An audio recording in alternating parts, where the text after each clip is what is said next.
Ang lumang regalo. Sa isang sulok ng lumang cabinet ni Aling Nena, nakatago ang isang maliit na kahon na nababalutan ng alikabok. Hindi ito basta-bastang kahon. Ito ang paborito niyang relo mula sa kanyang yumaong asawa, si Mang Tonyo.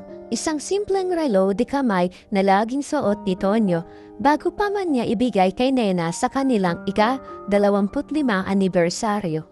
Ngayong ika-80 taong kaarawan ni Aling Nena, malalim ang kanyang buntong hininga.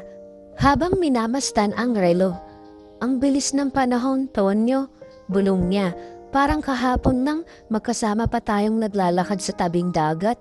Ramdam niya ang pait ng lungkot sa ganitong araw, lalo niyang namimiss ang kasama. Biglang may kumatok, si Ana, ang kanyang apo, na may dalang cake at mga lobo. "Lola, happy birthday po!" Masiglang bati nito. "Kailangan mo na pumihipan ng kandila at may regalo rin po ako para sa'yo." Ibinigay ni Ana ang isang maliit na kahon, halos kasing laki na nalagyan ng relo ni Tonyo. Dahan-dahan itong binuksan ni Aling Nena. Sa loob, isang frame na may larawan nilang mag-asawa noong kanilang anibersaryo. Kasama ang litrato ni Ana noong sanggol pa ito. Sa ilalim ng larawan, may nakasulat na, "Ang pag-ibig niyo ni Lolo ang inspirasyon ko. Mahal kita, Lola." Mumiti si Aling Nena. Hindi ito ang inaasahan niyang regalo, pero ito ang higit niyang kailangan. Tumingin siya sa relo ni Tonyo, pagkatapos ay sa larawan.